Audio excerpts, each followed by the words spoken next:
जो SIR election commission द्वारा चलाया गया है, मोटी मोटी दो तीन बातें आपके बीच रखना चाहता हूं कि मुझे ऐसा बार बार देखने और समझने में आ रहा है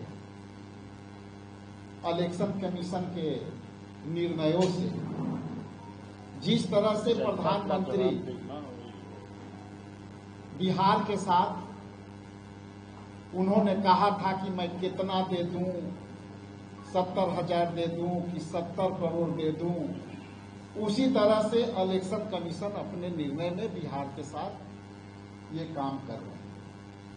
मैं खुली चुनौती देता हूं इलेक्शन कमीशन के कि आप 7 तारीख में जो आपका नोट प्रेस था उसमें आपने कहा था कि 36.11% हमने फॉर्म कलेक्ट किया।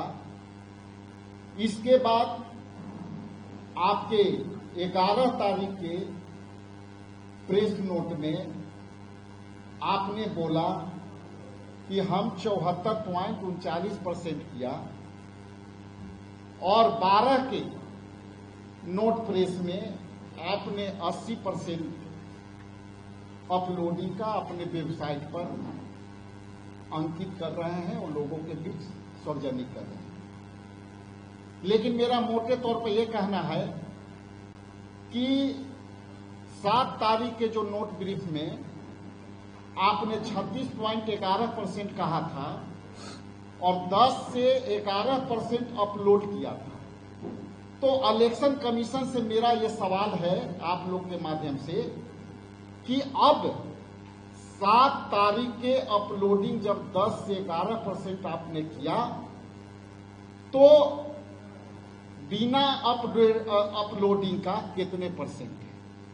मतलब ये हुआ कि आप केवल फॉर्म और आवेदन जो कलेक्ट कर रहे हैं, केवल आप वो डाटा दिखा रहे हैं, लेकिन 7 तारीख के आपने जो दिखाया था कि हम 11 पॉइंट तक हमने इसको परसेंट तक अपलोड किया है, इसका मतलब आप हमारे ही सवाल से हमारा ही सवाल को आप दबाने का कोशिश कर रहे हैं।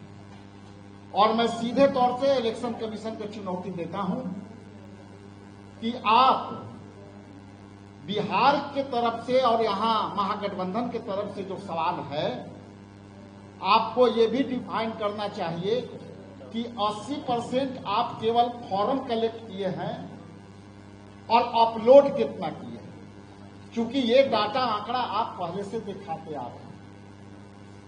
दूसरी सवाल कि आपने अपने नोट प्रेस में कहा है कि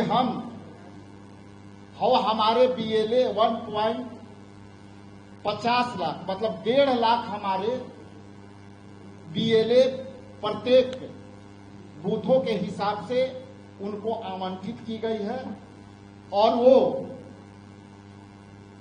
ये अपलोड 80% वो लोग करा रहे हैं। मेरा दावा है और महागठबंधन के बैठे तमाम लोगों का दावा है कि आपके एक भी BLO आपके वोटरों के दरवाजे पर या कोई सार्वजनिक जगह पर कहीं नहीं मिल रहे हैं।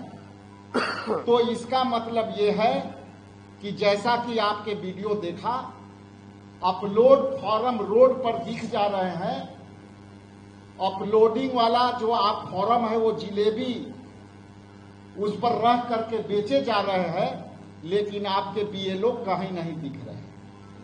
इसलिए जिस तरह से फॉर्म आपके रोड पर दिख रहे हैं, हाईवे पर दिख रहे हैं, उस तरह से आपके BLO कब दिखेंगे? ये मेरा इलेक्शन कमीशन से दूसरा सवाल है। तीसरा सवाल ये स्पष्ट है कि माननीय सर्वोच्च न्यायालय ने जब अपना ओपिनियन ऑब्जर्वेशन दिया, जिसमें एक शब्द माननीय सर्वोच्च न्यायालय ने जो है कहा, प्रथम प्राइमा फेसी आधार कार्ड राशन कार्ड और ईपिक नंबर को आपने क्यों नहीं लिया? इस बातें से दो बात सामने उभर के आई कि पहली बार इलेक्शन कमीशन ने अपनी मुंह खोली कि इसको लूंगा अथवा ना लूंगा, और दूसरी बात माननीय उच्च न्यायालय के बीच आकर उनको कुछ कहना पड़ा। इसलिए ये बातें मैं कहा और बड़ी दावे के साथ कह रहा हूं कि ये सिवाय ये फंसने के अलावे इलेक्शन कमीशन माननीय उच्च न्यायालय के डिस्कशन के बाद, परिवाद के बाद, अब इनको समझ में नहीं आ रहा है कि अब इसको प्रक्रिया को हम कैसे पूरे करें, क्योंकि ये उनकी क्रेडिबिलिटी के सवाल हो गई कि हम अब नहीं करेंगे तो हम कहेंगे कि बैक फुट पर चले गए, और यदि हम नहीं करेंगे तो ये करने के लिए हमारे पास आज के डेट में 16 दिन है। 16 दिन में 25 तारीख तक ये कहते हैं कि उसके पहले हम सारे अपलोड कर देंगे। तो सिवाय दाएं बाएं और सिवाय बैठ करके फर्जी नाम भरने के अलावे उनके पास कोई चारा नहीं है, क्योंकि उनको बिहार में इलेक्शन कमीशन को जवाब देना पड़ेगा, क्योंकि यह बिहार जो है परिवर्तन का धरती रहा है और इलेक्शन कमीशन को यहाँ मुंह के खाने पड़ेगी। और आने वाला समय में ये जनता के बीच बातें जा चुकी है और सत्ता पक्ष के लोग भी घबराए हुए हैं। इसलिए मेरी चुनौती है कि आप अपलोड कितना किए और फॉर्म कलेक्शन कितना किए, आपकी वेबसाइट पर आनी चाहिए। बहुत बहुत धन्यवाद, आपका आभारी। देखिए, आप सबको याद होगा 6-7 साल पहले मोदी जी रात को आए 8 बजे, उन्होंने देश में नोटबंदी लाई, नोटबंदी करने का निर्णय लिए, और देश में आप सबको पता होगा 3-4 महीना हाहाकार मच गया, और उसका परिणाम आप सबको पता होगा कि वो परिणाम 0 है। उसी तरीके से बिहार में चुनाव आयोग के पास कोई पॉलिसी नहीं था, कोई विजन नहीं, कोई तैयारी नहीं, और अचानक 24 तारीख को निर्णय लेते और 25 तारीख को बिहार की जनता का वोट चोरी करने का निर्णय लिए हैं। ये बिहार का जनता है। मैं चुनाव आयोग से आग्रह करूंगा कि आप देश के नागरिक के लिए हैं, ना ही किसी पार्टी के लिए है। अगर किसी पार्टी के लिए, अगर सरकार पक्ष के लिए अगर है, तो उतना ही करता हुआ धर्म बनता है कि विपक्ष के लिए भी आपको खड़ा होना पड़ेगा। बिहार में आप ऐसे आप नहीं कर सकते हैं। आपने जो 11 डॉक्यूमेंट का एसओपी आपने बनाया, उसका पालन आपके बीएलओ नहीं कर रहे, और या आप अपने आदेश को बदलिए। एक तरफ मानिए सुप्रीम कोर्ट की बात आप नहीं मान रहे, लेकिन आपकी जमीन पर बीएलओ वो बात मान रहे। एक तरफ आपका आधार कार्ड का सुझाव दिया जा रहा है, आप नहीं मान रहे, लेकिन वहीं पे बीएलओ बगैर आधार कार्ड का भी फॉर्म जमा कर रहे हैं।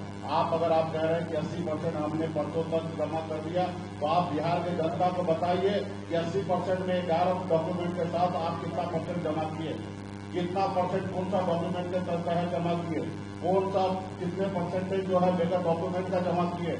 अगर बगैर डॉक्यूमेंट का जमा अगर आप किए तो उसका क्या होगा? आप किसी को रिसीविंग नहीं दे रहे हैं। एक तरफ आप अभी बिहार में पैसा बांट रहे हैं कि आदमी को मोबाइल पर पैसा भेजते हैं। आप जो आदमी अगर फॉर्म भरा है तो कम से कम एटलीस्ट उसके मोबाइल पे मैसेज कीजिए कि आपका फॉर्म जमा हुआ तब तक, ताकि उनके पास कम से कम सबूत तो रहे। तो ये आप जो कर रहे हैं वो गलत है।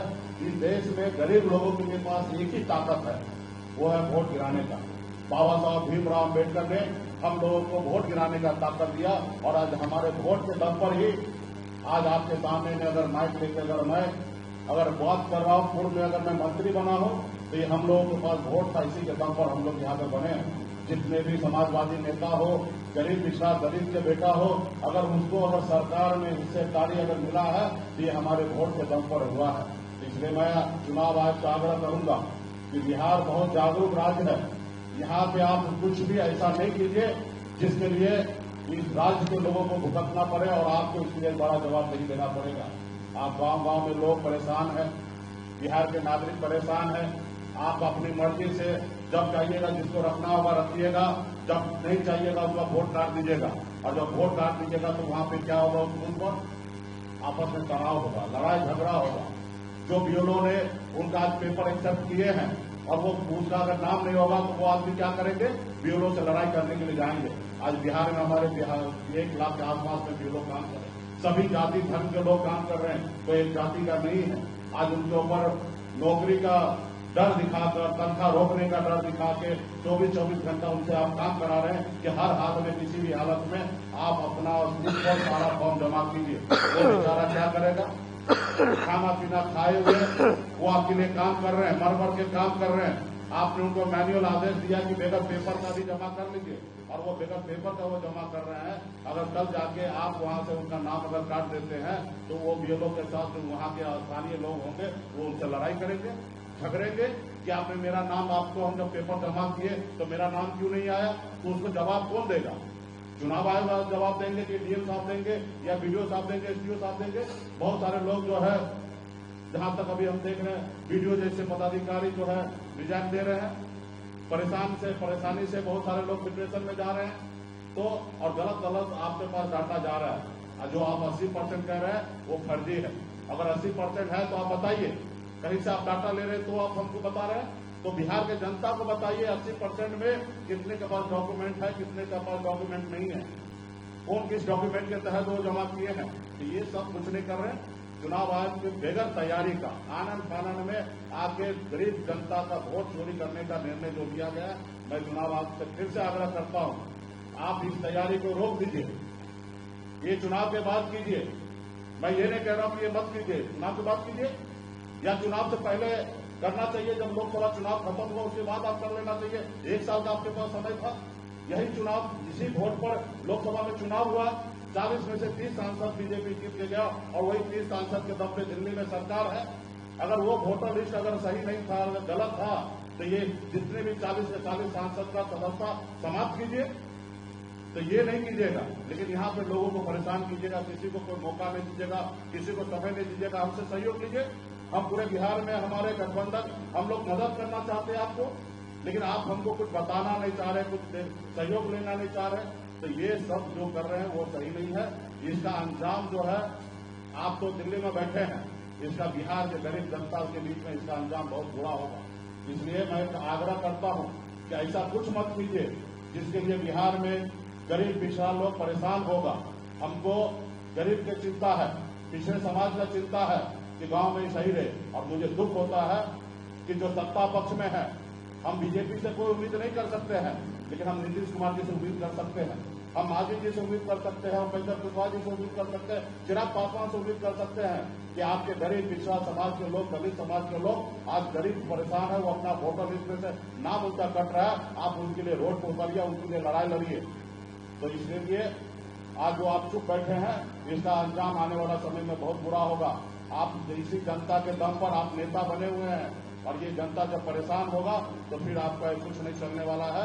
इसके लिए आने वाला समय में आप भी लड़ाई लड़िए। चुनाव आयोग से आग्रह करता हूं कि आप इसमें ये मत समझिए कि आप पीछे चले गए।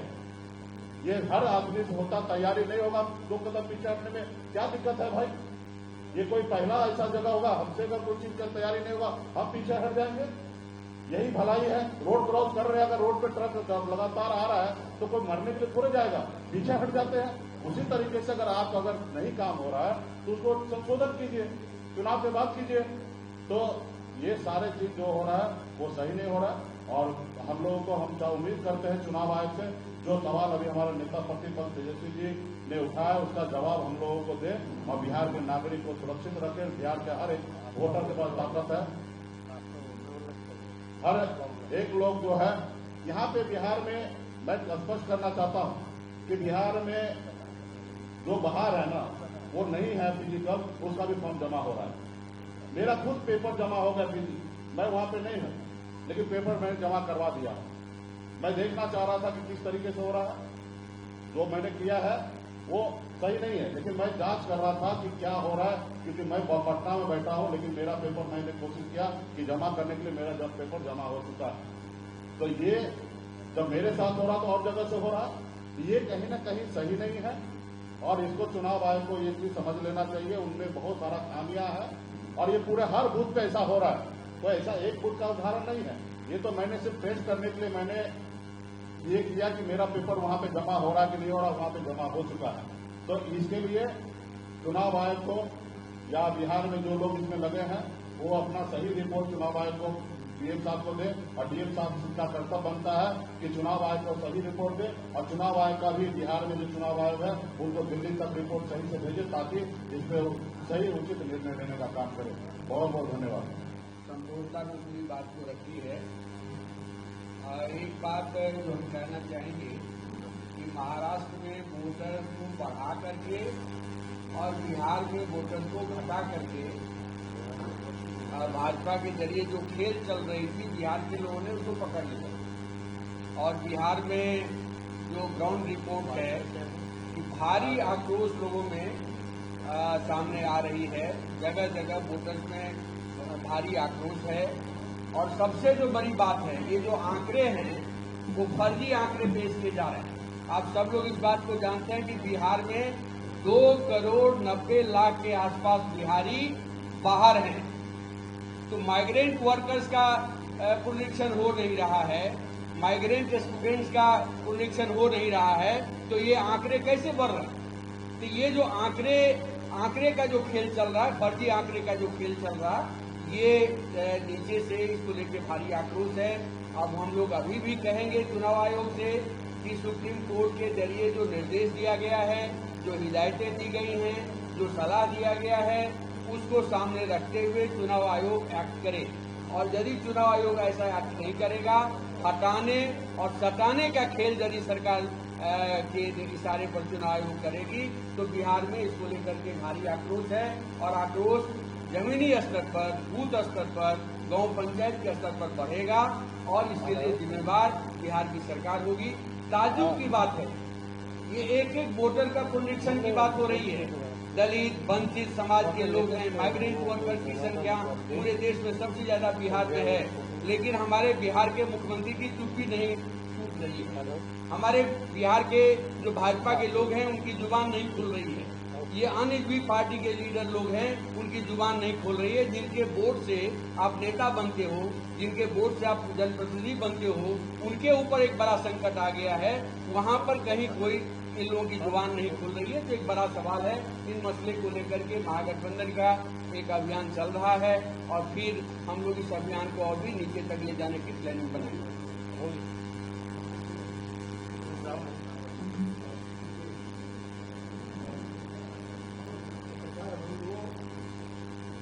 और हेलो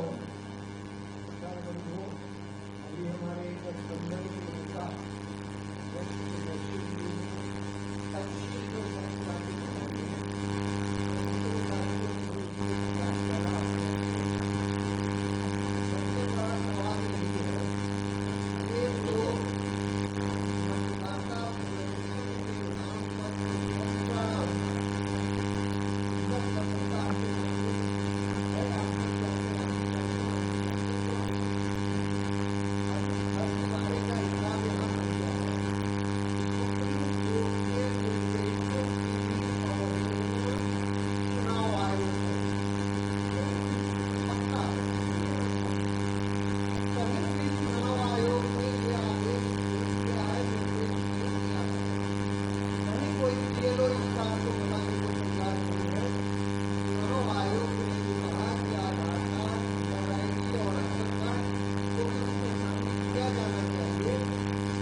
और पटना का देखा तो गंगा मैया के हवाले कुछ आरंभ हो रहा है।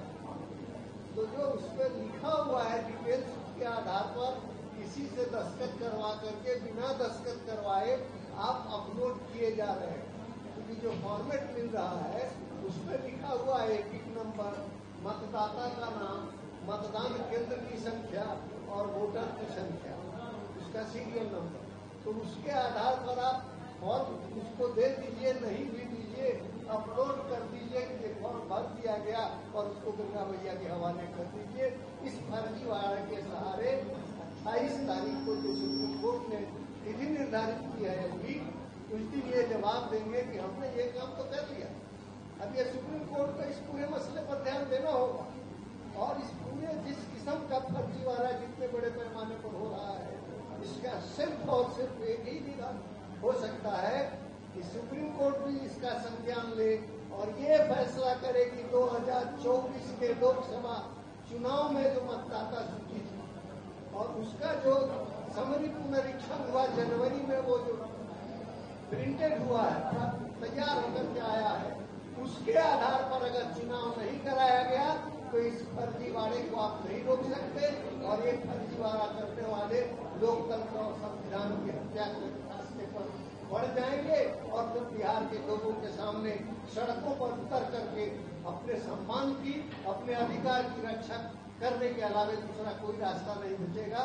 इसलिए हम चाहते हैं कि पहले तो इलेक्शन कमीशन चेंज जाए, सुप्रीम कोर्ट सही अर्थों में पूरी परिस्थिति का संज्ञान लेते हुए निर्णय दे और नहीं तो बिहार के सड़कों पर बिहार की जनता अपना हक हासिल करने के लिए उतरेगी। इन्हीं शब्दों के साथ मेरा